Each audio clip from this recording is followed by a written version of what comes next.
ден, почитувани гледачи, јас сум Сања Димитровска, ова е Добриот доктор. Денеска ќе зборуваме за PRP терапијата или плазма богата со тромбоцити при повреда на зглобови, хронична болка во колено, оштетена раскавица. Кога се применува оваа терапија, кои се ефектите од оваа терапија? Мој денешен гостин со кој ќе разговараме на оваа тема е доктор Небојша Настов, хирург, травматолог и директор на клиниката за хируршки болести Свети Наум Охридски. Доктор Настов, добре дојдовте во Добриот доктор. Добро ве најдов. Овој период е актуелна оваа PRP терапија во третманот на повредените од трагедијата во Кочани, меѓутоа PRP терапијата, како е што споменав и во самата најава, се користи во вашата област, односно ортопедско-травматолошката. Па еве за почеток, доктор Настов, ќе ни кажете како се добива оваа плазма богата со тромбоцити од нашата сопствена крв? Процесот е прилично едноставен. Многу е важно и многу добро во целата ова приказка околу PRP-то е дека се работи за автологна сопствена крв, која што се процесуира, има одреден протокол по кој што се процесуира, што подразбира центрифугирање во 1, 2 или 3 наврати во зависност од протоколот по кој што работи одредениот доктор или одредената установа. Значи тие се различни во зависност од потребата заради која што се изработува PRP-то. Така да се центрифугира во најобична центрифуга, се двојат различни делови од самата крв, значи и најчесто него се користи во PRP-то, значи се користи плазмата која што во себе содржи најголем дел тромбоцити и сега има различни варијанти во зависност од тоа за различна потреба се користат. Може да биде плазма богата со тромбоцити во која што има леукоцити, потоа може да биде плазма богата со тромбоцити во која што нема леукоцити, но секако она што отсуствува во PRP-то, тоа се еритроцитите и заради тоа фактички тие се двојат комплетно на страна и се користи така наречената плазма богата со тромбоцити. Доктор Настов, кога станува збор за повреда на лигаменти, на мускули, на зглобови, кога како хирург размислувате дека треба да се воведе токму оваа терапија, PRP терапијата? Па, видете, повредите ако ги поделиме, значи повреди на мускули, повреди на лигаменти, повреди на тетиви, повреди на рскавица, значи секој од нив има различен период кога може да се користи PRP-то, така да кај повредите на мускулите дури се препорачува и во акутната фаза да се користи PRP-то. Кога имаме болка. Кога значи акутната фаза е значи непосредно после повредувањето, кога се уште постои и така наречениот хематом, односно крварење на местото каде што настанува оштетувањето на мускулот. Има своји предности, значи кога се користи во таа фаза за побрзо зараснување, за побрз старт со рехабилитацијата, но секако дека има простор и за понатамошна употреба во периодот и на рехабилитацијата понекогаш, значи кога правиме муабет за мускулите, кога правиме муабет за тетивите, исто така има различни протоколи, различни школи. Да, не може кај сите. Може да се користи и во акутната фаза, може да се користи и во хроничните фази, односно во фазите на рехабилитацијата. Во кај повредите на лигаментите секогаш е тоа постоперативно, значи ако правиме муабет за или после периодот на зараснување, значи не сите повреди на лигаменти треба да се оперираат. Така да во таа фаза некоја подоцнежна фаза би се користело и исто така во подоцнежна фаза би се користело и кај повредите на рскавицата. Така. Јас да ги повикам и нашите гледачи дека може да се јават во живо и да постават прашање до нашиот денешен гостин. Доктор Настов, колку оваа терапија може да помогне при хронична болка во коленото? Може да помогне, но повторно постојат некакви ограничувања во однос на она што може, и колку може да помогне самата PRP терапија. Ограничувањата пред се од степенот на оштетувањето, на хроничното оштетување на рскавицата, тоа е под број 1. Под број 2, исто така многу важен одлучувачки фактор е возраста на пациентот, што значи дека самото PRP покрај тие тромбоцити кои што ги има во себе, содржи и одредени супстанции кои што во медицината се викаат вазоактивни супстанции. И на почетокот кога е пронајдено PRP-то како плазма богата со тромбоцити, кога се правени испитувањето, утврдено дека постојат некаде над 1800 така наречени вазоактивни субстанции, кои што делуваат на различни сегменти во фазата на заздравување или на фазата на инфламација, односно на воспалението. Така да, во зависност од градусот, односно од степенот на оштетувањето, хроничното оштетување и во зависност од возраста на пациентите одредени супстанции се јавуваат, да не речам, тие 1800 се јавуваат претежно кај помладата популација. Како расте возраста на пациентот, од 1800 стануваат 1500, се карикирам, али секако тие постепено се намалуваат, што значи дека тоа условно кажано дејство на лекување кое што го има ПРП-то не е исто кај пациент на 70 годишна возраст и не е исто кај пациент на 30 годишна возраст. Зашто? Заради тоа што и потенцијалот на самите клетки кои што се внатре и количината на тие вазоактивни супстанции варира, односно таа постепено се смалува со текот на годините. Така, како реагираат пациенти кои ќе им кажете, кои ќе им понудите нели дека една од опциите токму оваа терапија, дали знаат воопшто за што станува збор, колку е болна самата постапка и кога вие ги гледате ефектите, доколку станува збор например за помлад пациент како што споменавте, кога може да ги видиме тие први ефекти доколку има нели некоја хронична болка на коленото? Во однос на ефектите, значи како и за секој друг лек, а и воопшто ако не станува збор за лек, го имаме и обично пациентите имаат подобрување веднаш после давањето на инекцијата или да речем после 2 до 3 дена, што мислам дека е плацебо ефект кој што го има заради тоа што некаква интервенција е направена во која што пациентот е убеден дека ќе му помогне и тој почна да ги чувствува тие, за разлика од хемиските супстанции кои што се вбризгуваат во зглобовите, мускулите или тетивите, кога се работи за ПРП-то, ние работиме на стимулирање на биолошките процеси во организмот. Што значи дека ефектите не може да се очекуваат во некој многу брз период, да не речам, не може да се очекуваат во однос на 2, 3, 5 или 7 дена. Од моето лично искуство и од она што литературата го кажува е дека првите позитивни ефекти, ама вистински позитивни ефекти, кога ќе го тргнеме, значи механичкиот ефект, затоа што знаете, кај оштетена рскавица, кога ќе ставите одредена количина на течност, делува како амортизер и веднаш има стварно некакво подобрување. Кога ќе го тргнеме на страна и плацебо ефектот, значи доаѓаме до оној прав ефект, значи најрано 1 месец после завршувањето со третманот со ПРП инекциите.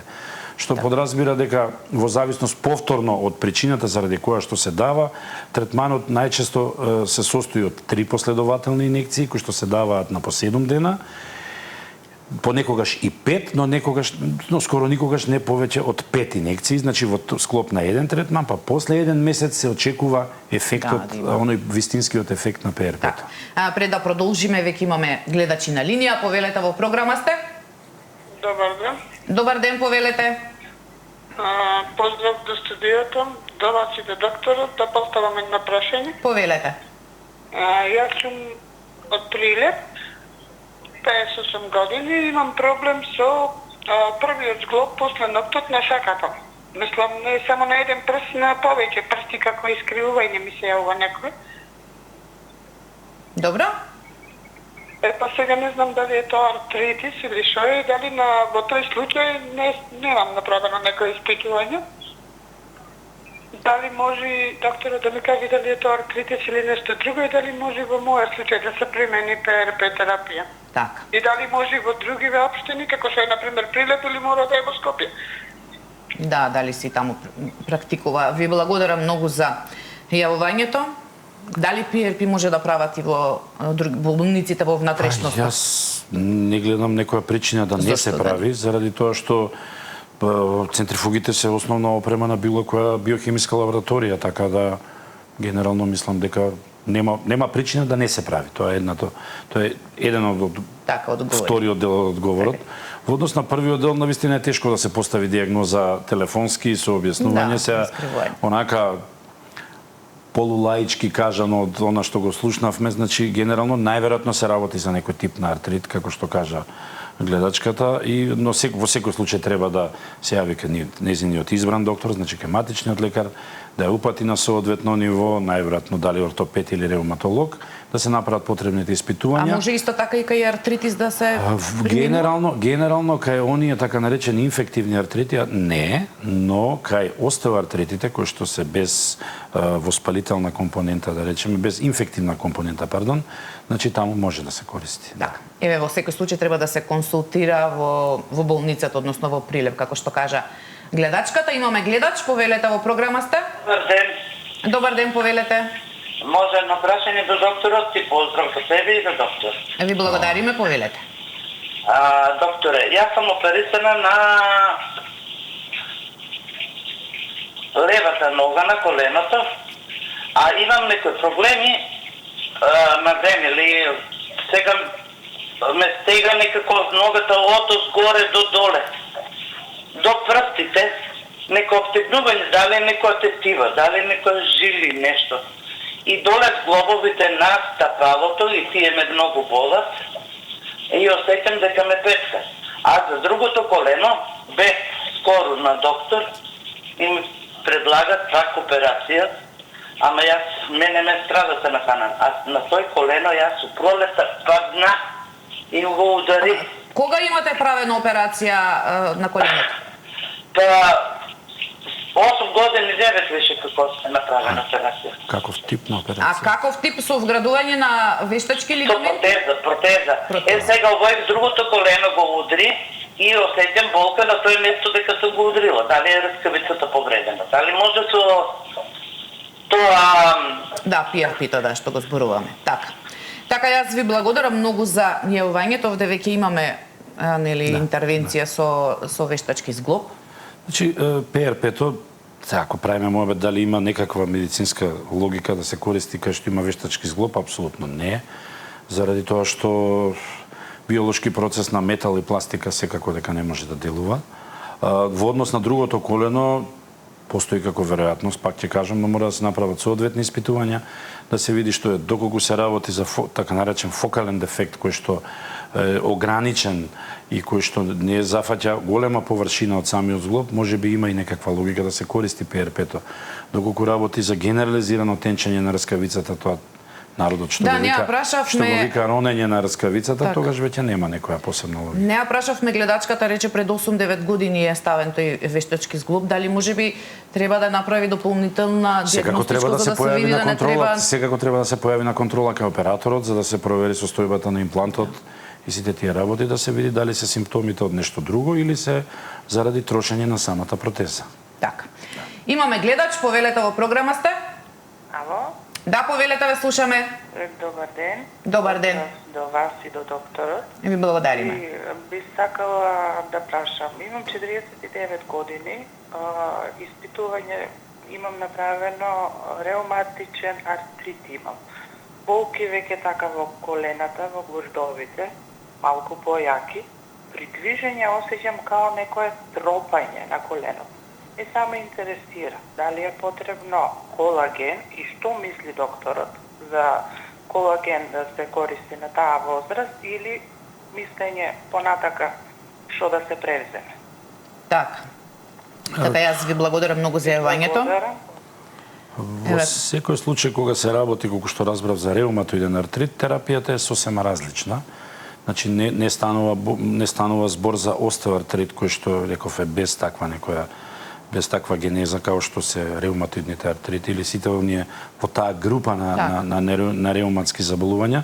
Така да стварно не можам да кажам дали би имало некаков позитивен ефект доколку гледачката користи колаген или не, заради тоа што не спаѓа во мојот домен и не можам сега да кажам би имало ефект или би немало ефект. Не би сакал да шпекулирам затоа што не е во мојот домен. Евентуално дали се може би потребни дополнителни испитувања покрај реуматоидниот, да има и некој Ако е реуматоиден артрит, тоа е реуматоиден артрит, има посебна терапија, посебен третман и тоа спаѓа во друг домен, во друга специјалност воопшто и заради тоа не би сакал да шпекулирам. Така.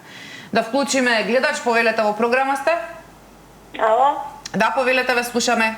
Добар ден. Добар ден. Поздрав до вас и до емисијата. Благодариме, повелете. Едно прашање до докторот. Имам проблем со десното колено. Ало? Да, ве слушаме, повелете. Имам проблем со десното колено. Скоро 4 години ми се полни со вода. Така што кога ќе извадам водата, коленото ми е во ред, ама тоа ќе трае многу малку, ќе ја примам терапијата и пак ми се повторува. Еве, претходното ја зборете оваа терапија, јас ја примав приватно, ама тоа траеше скоро неколку месеци, пак почна коленото да ми прави проблеми. Примате PRP, така? Да. Така. И сега не знам за понатака како да можам да дојдам до докторот еве на еден преглед. Преку матичен лекар. Да, ви од Скопје се јавувате? Да, во Илинден. Да. Еве, не знам колку го слушнавте докторот, тој е во клиниката за хируршки болести Знам Светино. лично и вака и да, знам. Така. Значи закажувањето иде сегогаш преку матичниот, меѓутоа преку еве избраниот лекар. со водата во коленото Видете, генерално треба да се утврди причината зошто се создава таа течност во самото колено, затоа што појавата на оток, односно течност во коленото, или како што го викаме ние излив во самото колено, никогаш не е причина, тој е секогаш последица на нешто друго. Значи, може да биде последица на такви реуматски заболувања, може да биде последица на остеоартрит, може да биде последица на повреда, така да битно е да се утврди причината заради која се создава таа течност. Затоа што течноста во сите зглобови, вклучително и во коленото, бидејќи таков беше случајот, представува одбранбен механизам. Значи, таа е само реакција на некакво оштетување или нокса, викаме ние, кое што се случува некаде во коленото. Тоа може да биде инфективно, може да биде реуматско, може да биде трауматско, значи може да биде као резултати на страно тело на крајот на краиштата, мислам многу ретко, но може да се случи. Така да генерално треба да се најде причината зошто самото лекување или самото евакуирање, вадење на течноста од коленото нема да го реши проблемот и нормално кога пошто е тоа одбранбен механизам на организмот ќе створи повторно течност и сега не е решението треба да се најде на секој 2 недели, 3 недели, на секој 6 месеци. Значи многу е важно да се најде точната причина заради која што се создава течноста. Кога ќе се најде точната причина, се лекува причината, по автоматизам престанува создавањето на течноста во коленото. Пред да ги вклучиме следните гледачи, доктор Настов, колку PRP терапијата, еве слушнавме и прашањата кои што ни се на гледачите, вода во колено, може да заменува операција или повеќе се користи како дополнителен третман, имајќи во предвид дека спомнавте ви на почетокот, многу е подобро кога ќе се дава кај помлади за да се избегне или тој оперативен третман. PRP-то може да се дава и како единствен третман, значи како третман на избор, но може да се дава и како поддршка на друг третман, во смисол на предоперативно, постоперативно, зависност од типот на интервенцијата која што би се изведувала. Какви се ефектите? Ефектите се одлични доколку се погоди, условно кажано, односно доколку е точна индикацијата заради која што се даваат.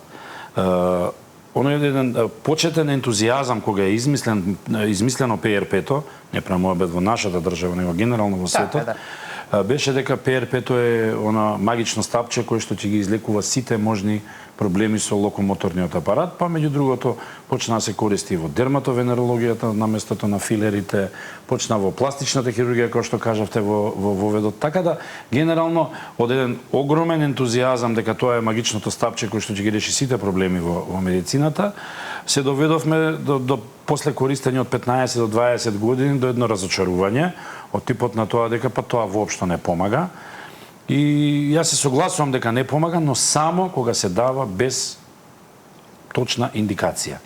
Што значи дека доколку индикацијата заради која што се ординира PRP-то е погодена, тогаш ефектите може да бидат фантастични. Значи можат да одложат потреба од некаква оперативна интервенција, можат да забрзаат рехабилитација, можат да учествуваат во борба против воспаленија и сите тие работи заради кои што фактички и се дава. Така, но меѓутоа и како што споменавте, не може да ги очекуваме ефектите ден одма после аплицирањето на PRP терапијата, па можеби тука се разочарувањата кај пациентите. Да вклучиме гледачи, повелете во програма сте. Ало, добар ден. Повелете. Јавуваме од Девар. Добро, повелете. Момчето во саботата ми падна трактор и се повреди во коленото, во левото колено и во раката, во колкот. Ги снимаме. Ни рекоја нема ништо, имате една мала гребнатина само на десното рамо. И му рекоја си набиен. Ама сега има 2 дена, има болки и ми отека ногата. На која возраст е? 56 години. Така. Колку снимка барем како што ја разбрав не покажала ништо, меѓутоа Видете, генерално ако е колку што разбрав се работи за повреда пат. да. Доколку е исклучено дека станува збор за некаква скршеница, се работи за набиеници. Значи набиениците знаат исто така да болат долго време, знаат да предизвикаат оток, така да 2 дена е некој, да не речам, незначителен период да очекуваме некакво подобрување во зависност од механизмот на самата повреда, но генерално доколку таа болка продолжи после 7 дена, 10 дена, повторно ќе треба да се јават таму каде што се јавиле за преглед, за да се направат можеби дополнителни снимки. Да, доколку не Што поминува. не секогаш одредени скршеници може да се приматат на првата рентгенска снимка и заради тоа се закажуваат и тие дополнителни контроли. Дополнителни така. Да. Да вклучиме гледач, повелете во програма сте? Ало, Да, повелете, ве слушаме. добар ден. Добар ден, повелете. Вака сега, дали овој третман би ми помогнал мене да прочитам што имам КТ снимано на рбето. Добро. Планирана физиолошка лордроза со остеопоротични скелет се следи близоспатија на сите нивоа и стесните интервентални простори. Мали рабиносос, на прешлености, не знам да го прочитам.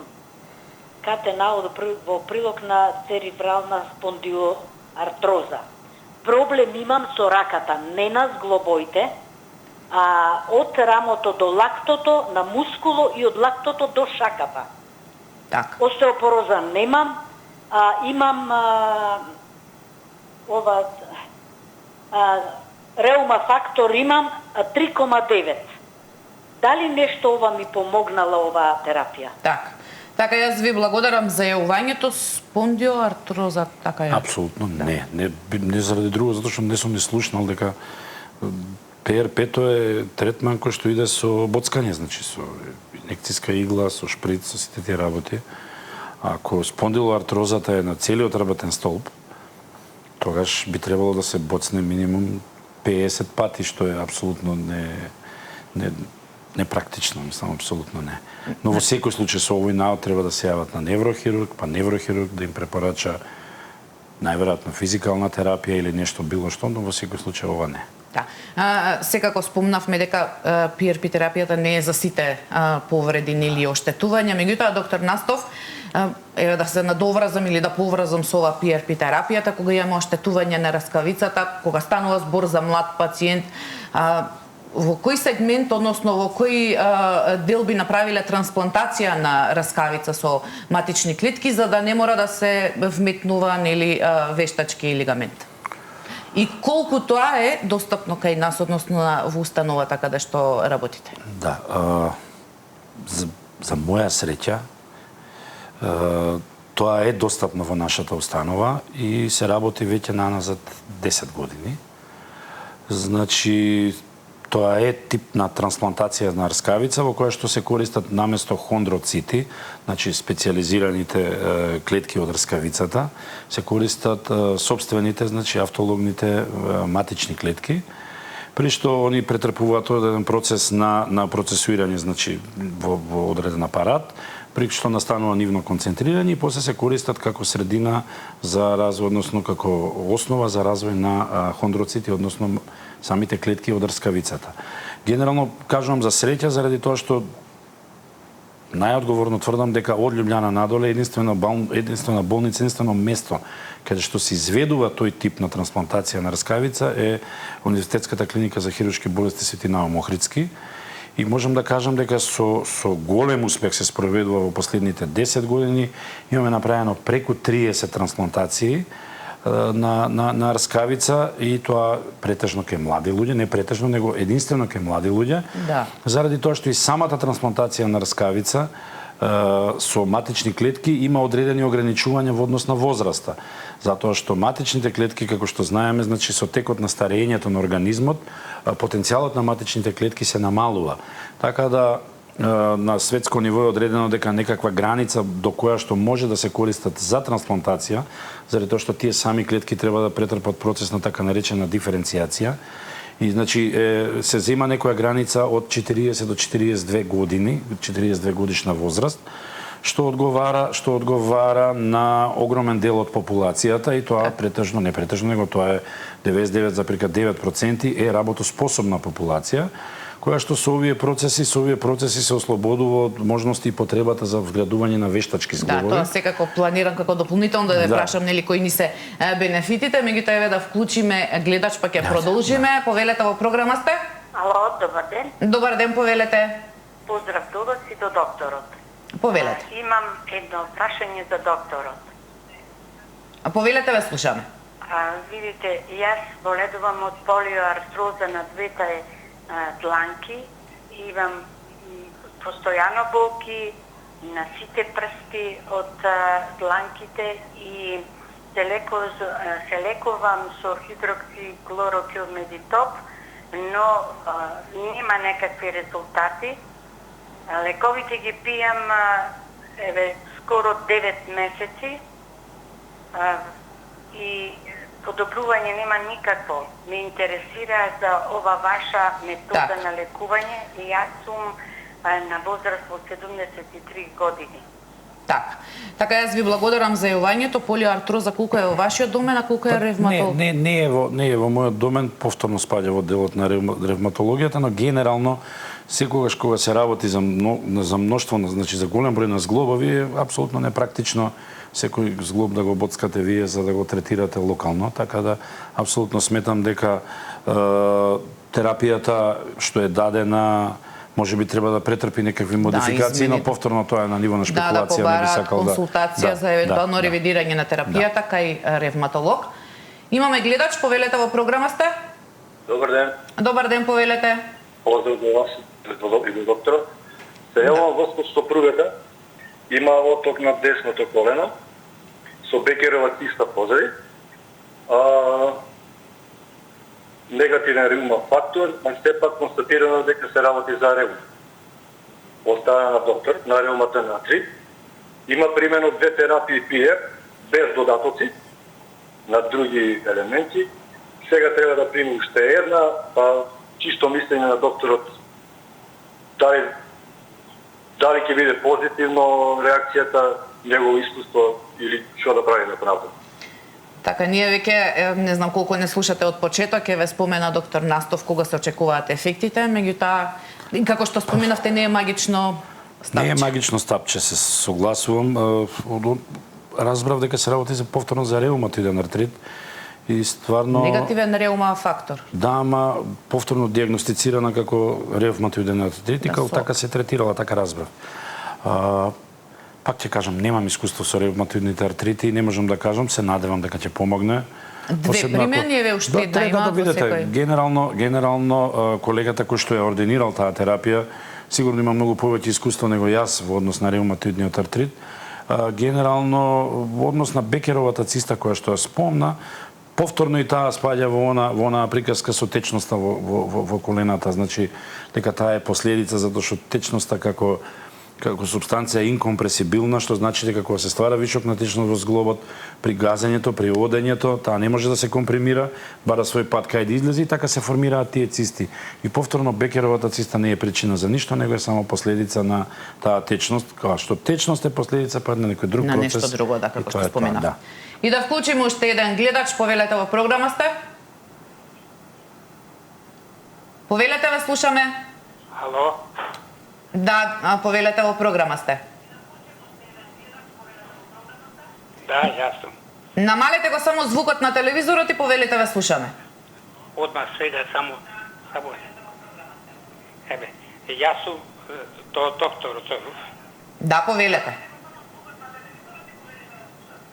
Одма сега. Јас сум гинеколог во пензија.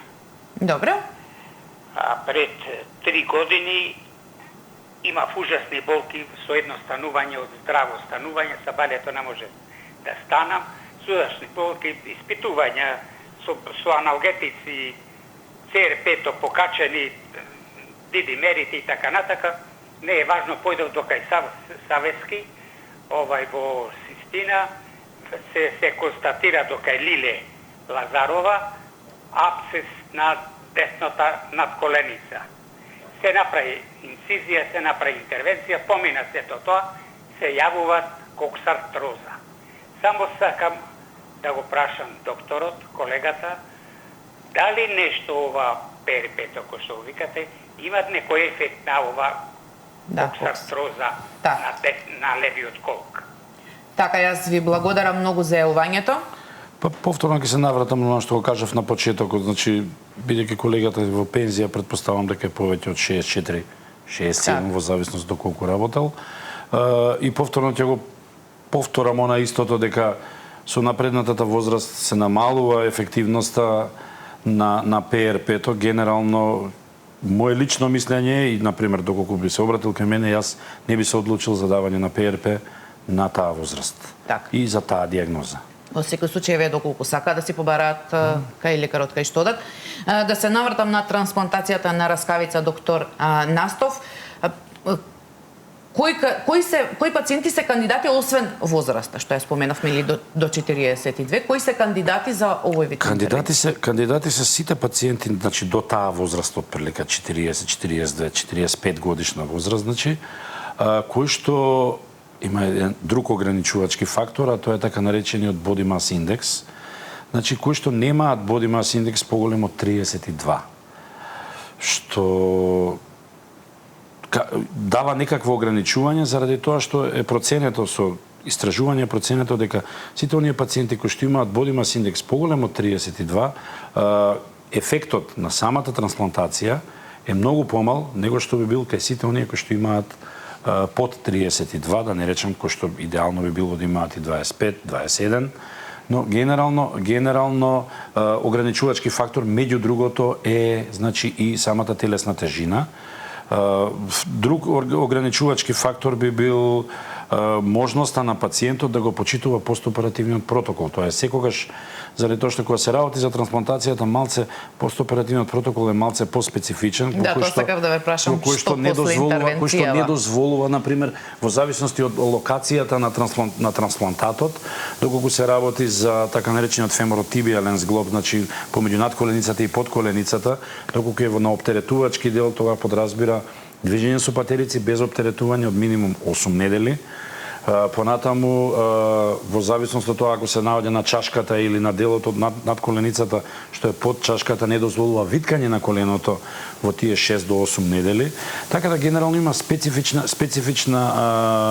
рехабилитација која што мора да се почитува за да се добијат добрите, односно крајните резултати да бидат онакви какви што очекува и пациентот, но нормално и самиот доктор кој што е извел трансплантацијата. Во однос на некои други ограничувачки фактори апсолутно нема и можам да кажам дека за разлика од класичната трансплантација на раскавица која што се изведува во светот, кај што се користат хондроцити, односно специализирани клетки од раскавица, каде што операцијата се изведува во 2 акта, многу попрактично е користењето на концентратот од матични клетки, затоа што е тоа операција во еден акт. Значи, во истиот акт се зема материјалот, во истиот акт се обработува материјалот, се имплантира и после тоа започнува периодот на рехабилитацијата од првиот постоперативен ден. Така.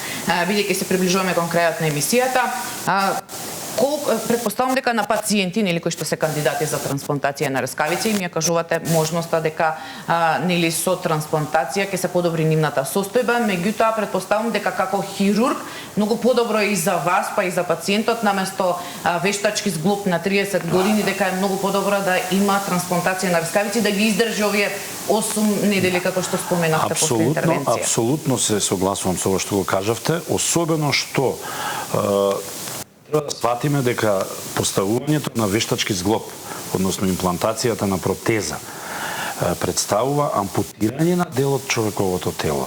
Значи, вештачкиот колк представува ампутација на колкот.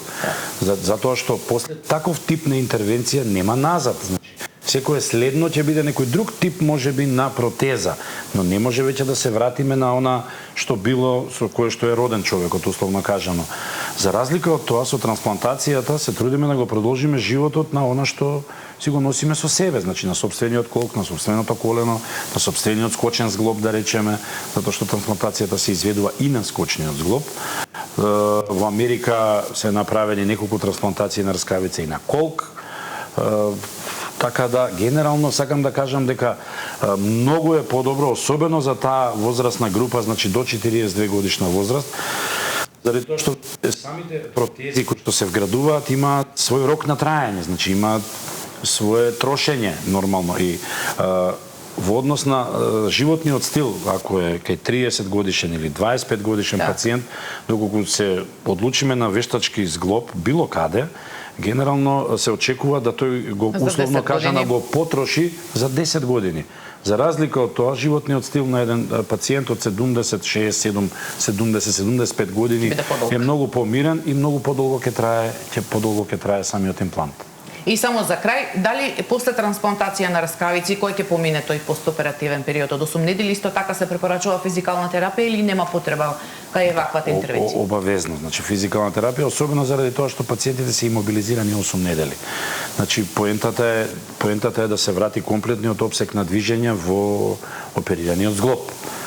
Така да, обавезно и да физикална терапија. Така, доктор Настов, времето на денешната емисија ни помина. Јас ви благодарам еве што зборувавме за овие две техники, за овие две начини на лекување, PRP-то и трансплантацијата.